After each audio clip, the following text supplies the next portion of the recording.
Hallöchen zusammen! Dans cette vidéo, nous continuons à parler du superlatif pour un deuxième volet. Précédemment, nous avons défini ce qu'est un adjectif et appris à former les comparatifs et nous avons aussi appris à former le superlatif. Dans cette vidéo, je reviendrai plus précisément sur certains emplois du superlatif. Parce qu'il existe quelques emplois particuliers du superlatif. Bon, vous le savez déjà, l'adjectif a des super pouvoirs et c'est aussi vrai au superlatif. Premier point, nous allons voir quand l'adjectif se transforme en nom et c'est super pratique. Deuxième point, quand l'adjectif se transforme en adverbe. Ça, c'est très original pour des francophones, mais c'est un grand classique en allemand. Et troisième point, nous allons parler du superlatif là où on ne l'attend pas. Suspense. Est-ce que vous vous rappelez de la première vidéo sur le superlatif, celle où je vous apprenais à le former? Dans cette vidéo, nous avions pris 3 exemples d'adjectifs. L'adjectif einfach qui signifie simple, alt qui signifie vieux et nett qui signifie gentil. Et voici les exemples que nous avions cités pour apprendre à former le superlatif. Dans ces 3 exemples précédemment cités, l'adjectif au superlatif était en fonction d'épithète, c'est-à-dire qu'il était membre d'un groupe nominal et qu'il venait qualifier un nom.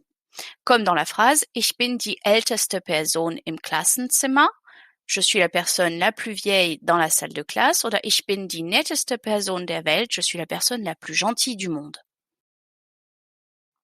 Je suis la personne la plus vieille dans la salle de classe, ça fait quand même un peu bizarre.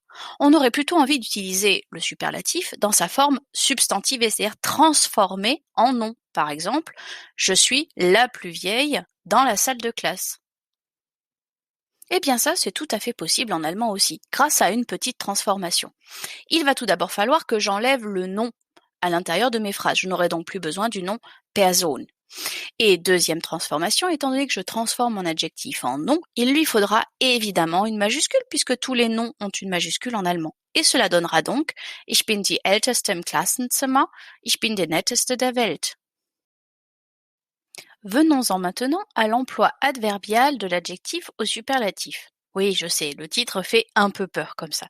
Mais rappelez-vous, dans une précédente vidéo, nous avions vu que la frontière entre adjectif et adverbe était encore bien plus ténue en allemand qu'en français. Reste maintenant à voir comment former le superlatif pour un usage adverbial. Pour cela, je vais me servir de ces 2 phrases.